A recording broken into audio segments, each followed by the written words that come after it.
Hello. Hey everyone, EG here. I was afraid it wasn't going to go live. I had to refresh it, and I have good internet here, but I don't know why it wouldn't do it first. So anyway, welcome in all of you. I'm going to put little Miss Lucy up here for the whole live stream. Whoops.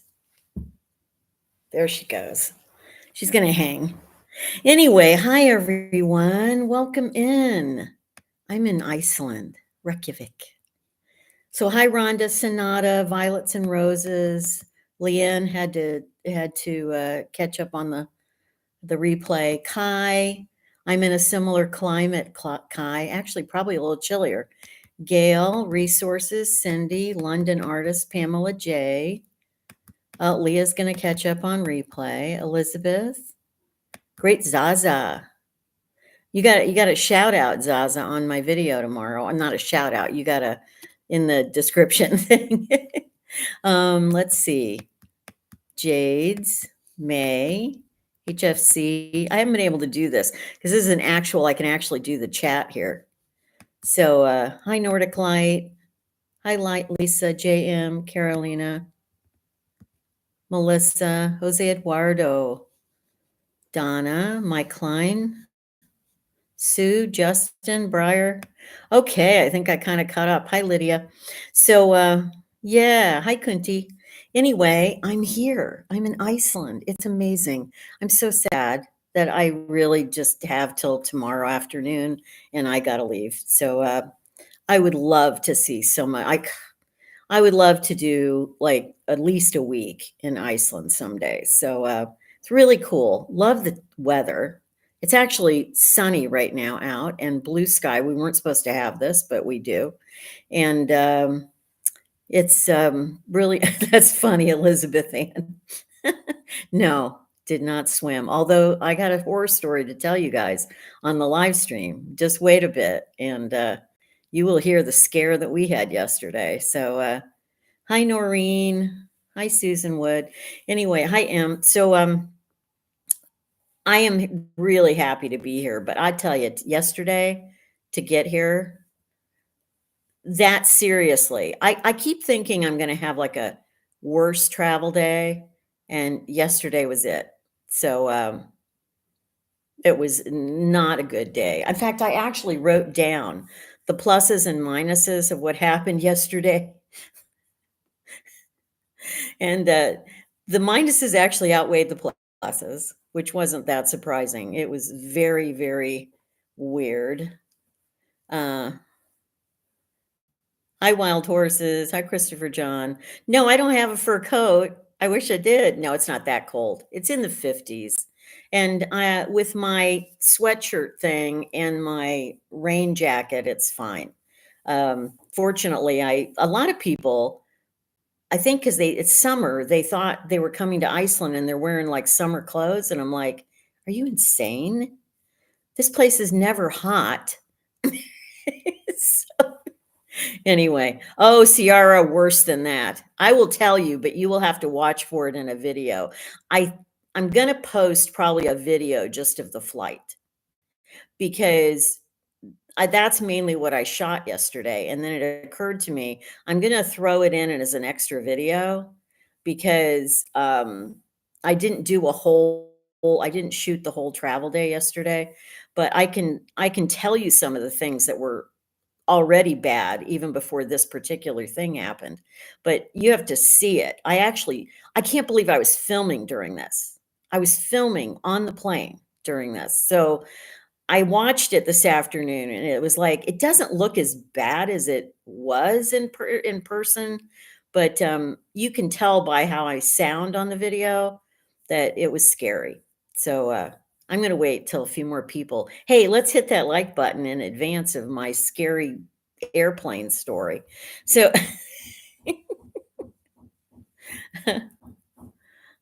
hey, by the way, I have not heard anything about Jean-Marc Bordeaux. He's a viewer that he's he's always been in my live streams and always comment. Very nice guy. I've never met him in person, but I haven't heard any news about him. So if any of you have, let the rest of us know by any chance.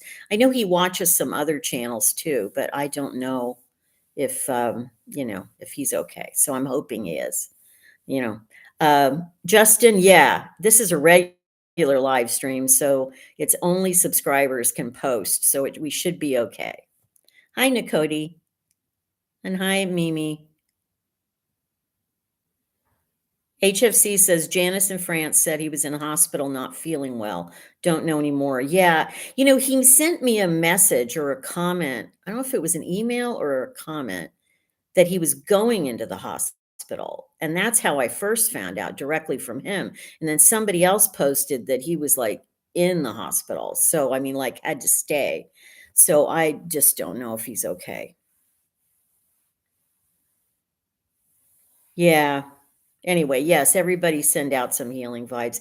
He seems, I could have met him when I was back in London in May, because he was there with his daughters for like a few days. And he offered to take me with them out to like see this particular place and go to lunch or something like that. And I was kind of too tired, but I was also too busy with things I had to do. And I just said, I can't take that much time to go do something. So I begged off from him and said, I just can't do it right now. But it was very kind of him. Maria Joanna says, John Mark wrote on somebody's channel a few days ago, you might be away for some time. You mean in the hospital for some time, or just away from YouTube? Anyway. No, Nordic Light. I could not see anything of the volcanic eruption. We were socked in with clouds when we got here yesterday.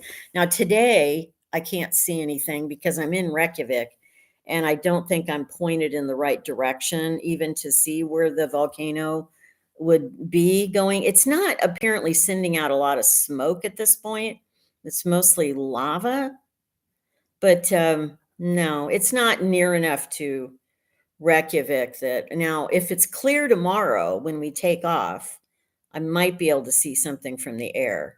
I hesitate to film from the air tomorrow because of what happened this last time. Okay, I'm going to just tell you the story. Okay. Now, first of all, let me set the stage for you. It was a day where everything was challenging. I actually wrote this stuff down. Okay. I actually wrote down in my little travel book, where I don't usually write down like the details of things, but no, let me see. I got to find it. But I wrote down like the challenge of yesterday because I just couldn't even believe it. It was just such a weird day. Okay, here we are. I think I'm getting close. There we go. Okay.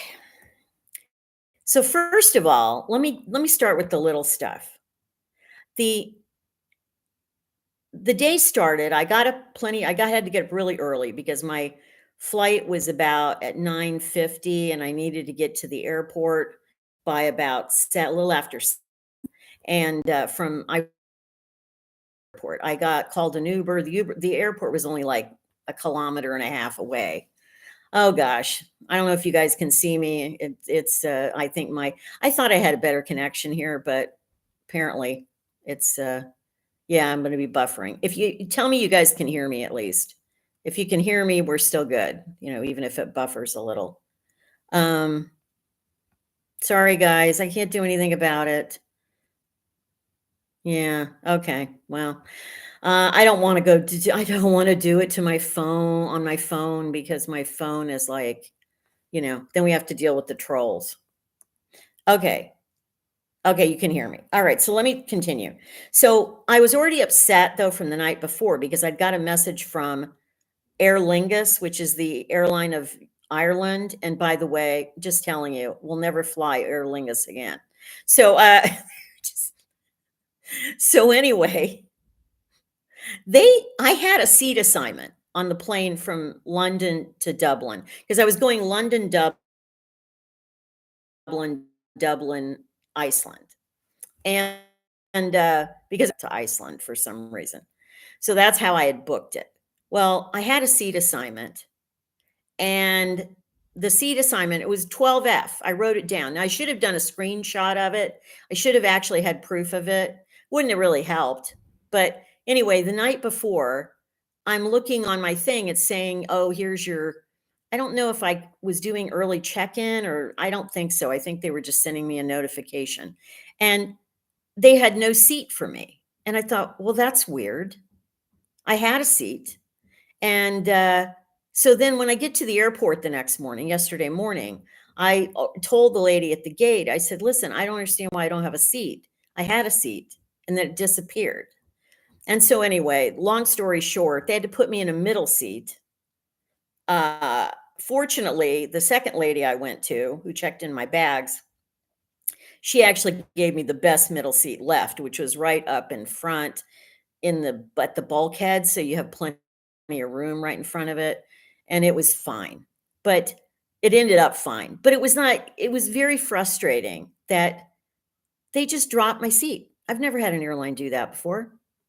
Usually when you get your seat assignment, you get your seat assignment. You don't question it. So anyway, I was already in not a happy mood because of that. But the flight over from London was fine. And so we get to, I'm not London, yeah, from London. We get to Dublin, and I was not expecting Dublin. Like, the airport was very confusing to me. And a lot of I mean, I walked like 4 miles, and I exaggerate a lot, but I literally walked 4 miles yesterday, which is why I'm really tired. Today, I ended up walking about a mile and a half still, and I just couldn't do more today. I'm just tired. So anyway, I get to Dublin. It was confusing, but the good thing is the Irish people are very nice. And so I asked for a lot of help in the airport about finding things and whatever. So, but then go, I go through security at the Dublin airport, and boy, was that a nightmare. And I have never had a nightmare at security. Now, the reason that it was confusing to me is in the UK, when you go in London and you go to the security thing, you don't have to do, it's not the same as in the US anyway. For those of you that are familiar with the US, it's not like that. And so in the UK, they just want your bags in the bins, and if you have a coat on, they want you to, or a jacket on, they want you to take that off. And then of course you have to go through the scanner and all of that stuff. Okay. Well, the thing is that Dublin's completely different. And I didn't know that, and they didn't say anything. So the people are standing right there as I'm taking off. I took off my jacket. I said, do you need me to take? No. And they said, no, just put your backpack in the bin. And then it's not really a purse. It's like my little, this is what it looks like. It's just like a little crossbody thing. Well, anyway, they said, just put that in the thing. And they said, and that's fine. And so it goes through the scanner thing. I'm waiting on the other end, and my backpack gets flagged. And so it sends off on another thing to the security person. Now, I had already walked through the detector, and that was fine and everything. But I get down, and they're very pleasant. Again, the thing that was the saving grace of it is the Irish are wonderfully nice about things. So they weren't nasty or anything. But my backpack had to go through the thing 2 times. They said, well, why didn't you take out your laptop and your iPad? And I go, because nobody said to do that. I said, I didn't do that in London, and they didn't ask for it here. So I just thought they said, oh no, you got to take those out. And I was like, and now we have to run it back through. And then I had a little bag of the liquids, like you put them in a special bag. Again, they didn't tell me to take those out. And so then that had to go back. I was dripping sweat, not out of nervousness, just out of exhaustion at the frickin' security place in Dublin. So now it's only like, I don't know, 8 in the morning, 8:30, and I'm a wreck just because of this. And so, so then the one good thing is I had to go because I didn't have a connecting flight. I booked my two flights separately, which probably in retrospect maybe wasn't a great idea. And so because of that, I had to actually go through passport control, which is fine because I got an Irish stamp on my passport. So happy about that. But the Irish guy, the passport guy, was a lovely man. Lovely man. He was chatting with me. He was saying, "Oh, you got to come back to Ireland." And I was like, "Well, I will definitely do. I can't stay this time." So, so anyway, I'm through that. The passport control is fine. Then I get to the gate when it's time for my flight. And this is Dublin. This isn't Albania where you had to do this. This is Dublin, Ireland. I had to take stairs up to the plane. The thing that is, thank God I just had my backpack on my back and my other little thing. I couldn't have even made it with a bag. And I had no idea there were going to be stairs. I think, yeah, in certain countries, yes, of course you're going to have stairs. Not in Ireland. So anyway, got on the plane. Everything was fine. The flight was lovely. I will have to say, I will make a big contrast between Irish pilots and Icelandic pilots, which, by the way, did you know in the words Ireland and Iceland, there's only one letter difference? I find that fascinating. Anyway, I have to say, love the pilot on the Irish plane. Because you know what he was doing the whole flight other than flying the plane? He was talking to all of us. He was coming over the thing and saying everything that was happening. And he's just, I loved it actually. I like my pilot to be communicative. And you'll know what I mean in a minute when I tell you this other story. So contrast that with the Icelandic pilot who could barely speak to us on the plane, and it was like a double the amount of time flight. So anyway, you love the chatty pilots too, Letty Hetfield. I know. Oh my gosh, Lydia's sharing their stairs at the Geneva airport. Well, you know what? I'm expecting stairs tomorrow. We didn't have to take them to get off the plane yesterday, but I saw what they do with a lot of the planes here in Iceland. They take a bus out to the tarmac where the plane's parked, and you still have to go up the stairs. That's fine. I can do it one time. It's, I'll do it. I've just got my backpack and my other two things are checked, even though I had to pay extra to check the second bag. So anyway, okay, back to my story. We're leading up to the big one here, guys. This is the big one.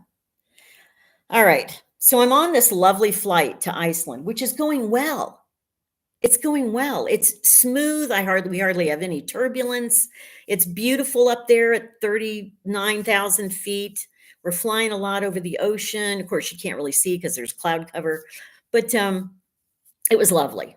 And then I can describe this to you, but you're going to have to look for the footage that I put out in the next week sometime. I'm not sure when I'm going to do it. I have to go in and just it'll be a shorter video, but I have to show this because you're just not going to believe it. So everything's going fine. And I'm relaxed. Okay, backstory on this. You guys that have been watching a while know that I have been terrified to fly a lot of my adult life. And so this trip was a big breakthrough for me because for some reason I have been better on this trip about flying than and I have flown more on this trip than I've flown in the last 25 years. So things, even though there was turbulence and things like that, there wasn't anything really bad that happened. Okay. And I was feeling like this was a lovely flight up here. And then we come in for the landing. And the first thing that was making me nervous is the cloud cover was so low that we couldn't break through the clouds. And I couldn't see the frickin' ground. And I'm like, gee, I hope they know where the ground is. And which I know they have, obviously radar and stuff. So anyway, we're coming in. All right, I'm doing a thing here with my hand. All right, we're coming in for a landing, and everything looks fine. And then all of a sudden, the plane does this, just like that. Almost like I felt like it doesn't show it on the video as dramatic as it was. It was like we were going to the frickin' moon all of a sudden, like almost straight up. I have never experienced this on a plane. So, I mean, I've experienced things with takeoff where, things like that, but usually I'm very calm during landings because usually landings are fine. No, actually, you guys are guessing that, but that's not what it is. It's actually scarier than that. Okay, so he takes off. He doesn't say anything to us for 5 full minutes. Everybody on the plane is like murmuring. Nobody screamed or anything. I didn't even scream. But we're all like, what the? I think I used the S word, not the F word, the S word, if you watch the video. So I'm like, I'm talking to an Australian guy behind me who's he's calming me down, because if you never need somebody to calm you down, talk to an Australian. Just saying. They're great. Because he's like, it's nothing. It's like, I've been through this before. Like, and you're like, what? So anyway, finally, 5 minutes later of like anxiety, because we're still like, now we're in the clouds somewhere. He's still going up for a while. I don't know how far we had to go up in altitude, I'll be honest. And he goes, he had to kind of loop around. He comes on the thing, the very taciturn Icelandic pilot. He comes on and goes, yeah. He goes, we were coming in for a landing, and there was another plane on the runway. What? Isn't air traffic control supposed to take care of that? So it wasn't like came in too high for a landing or nothing like that. No, there was another freaking plane there. And if we had landed, we'd be dead. Like, geez. So anyway, I have never had that happen. Never. And I'm like, geez. So we're all just like, we get the explanation. It did not make us feel better. Because I'm thinking to myself, how freaking busy can the Iceland airport be that happens? I could understand at Heathrow or Atlanta or New York or Paris. Like, it's not a freaking, thing. So so we finally loop around. He says, "Oh, it's going to be another 15 minutes before we land." And at that point, I'm thinking, I hope there's enough fuel for that, because he burned a lot going to the moon. And so anyway, oh God, new me. Yeah, see, read the explanations over here people are sharing. It's scary. It's, you know what? I was getting so good about flying. Now I'm a frickin' wreck. And I didn't even drink yesterday before these flights. I mean, the first one was in the morning. I wasn't going to drink then. And I honestly didn't have time to drink before the whole thing of getting on the plane for Iceland. And so I'm like, I'm going to be drinking tomorrow. I got 3 hours at least at the airport in Iceland here, and there's going to be alcohol, because I can't do this now. And now the thing that was always felt safe to me, which was landing, is now in my brain scary as shit. Anyway, we get on the ground, of course, and we're fine. And thank gosh for my Aussie person on the plane. The guy, he and his wife were flying, and they were sitting across from me, but then he went and sat behind where I was. And this plane wasn't like super full. This was Iceland Air. It wasn't Aer Lingus. So guys, That really undid me. That's a new one for the record books. I mean, I had some incidents in my 20s on planes, but not one of these. And now I think because the skies are so busier, there's so many more planes flying. I think the risk of this is increasing somehow, but I just didn't. No, Lucy, well, if she did scream, it was muffled because she was in my, luggage. She wasn't riding up with me. She was in my luggage. She probably was asleep the whole time.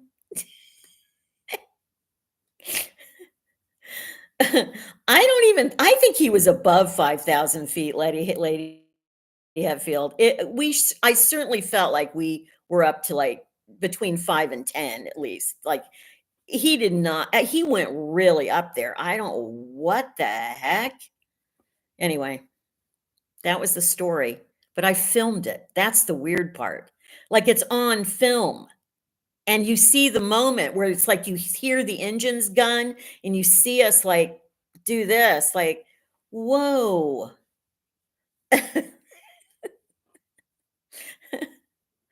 Anyway, guys, Lady Hetfield, personal message me your I don't have a personal message thing on here, but flight number. Yeah, I don't really want to see anything. I'm sorry. I just want to get through tomorrow and get to Chicago. I'm landing in Chicago. So and then you know what? I don't want to fly again until I have to move back to Europe. I'm not flying for a while, at least 6 months, just not happening. I, I was really getting good about flying and then that happened and I went,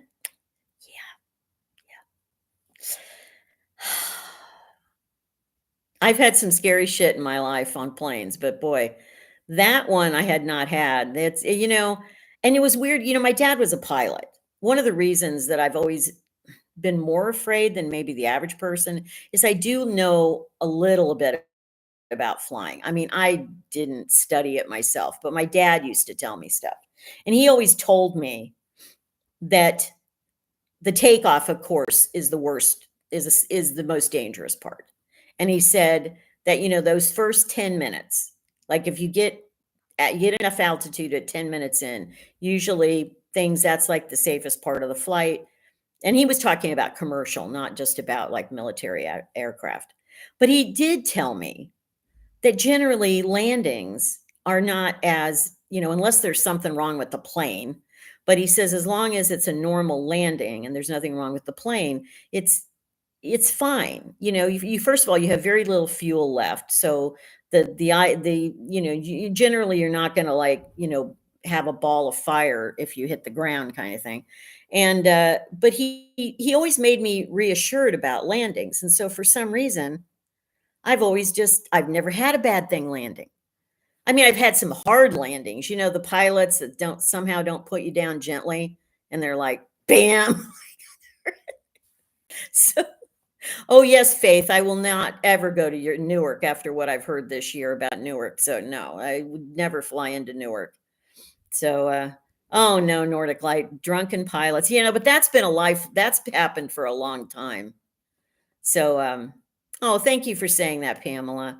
My dad was great. He used to explain all sorts of things to me and stuff. And I wasn't that scared of flying when we did fly when I was little and he was still alive. But when he died in a helicopter crash, which I realized was different than a plane, that's when this whole thing started. I did fly in my teens, but this fear started building as I had some bad experiences on planes. And now this happened. And I'm like, great, all this progress I made flying. And now I just feel like, geez, people. So, no, Cody, you're going to have to watch the replay. Yeah, HFC. That's one of the reasons that's why flying was always my biggest fear. And I really did feel like I accomplished a lot on this trip. I mean, I've already flown 3 times this week, and tomorrow's the 4th. I mean, I don't think I've ever flown that much in 1 week before. Well, no, I think I did when I flew to excuse me, when I flew to in the Peace Corps to Africa. We had several flights over several days, kind of thing. So, okay, yeah, don't tell me horror stories, new me. Please don't. I just I don't need to hear any more horror stories. I just wanted to tell you guys what happened and like why I was, So I don't need to be afraid for tomorrow. I still have to fly. So yeah, let's. I just wanted to ring that up, but I will post the footage because I couldn't believe that it was one. Because I was thought, oh, I know, nor I normally film the takeoff, which I did, but I thought, you know what? I'll film the landing. How bad can that be? No Nordic Light. It's a direct flight. It's about a 6.5 hour flight from Iceland to Chicago, so it's not bad. Oh, sorry, Nakoti. Yeah, you'll just have to watch the whole thing. I'm alive. I made it. Yeah. So anyway, that's that story. Oh, let's hit that like button and for EG's near death experience yesterday. What got me is the Australian man was just chuckling the whole thing off. Like it was so funny. I mean, he really did calm me down a bit because he just kind of normalized it all. He said, "Oh yeah, I've seen that something like this before." Thank you guys. Yeah, we're up to 196. Let's get 4 more on there to get over 200. That's why the Irish should have given you free whiskey. Yeah. Yeah. Tomorrow I am definitely having some whiskey before or if they make a white Russian, I'll take a white Russian. But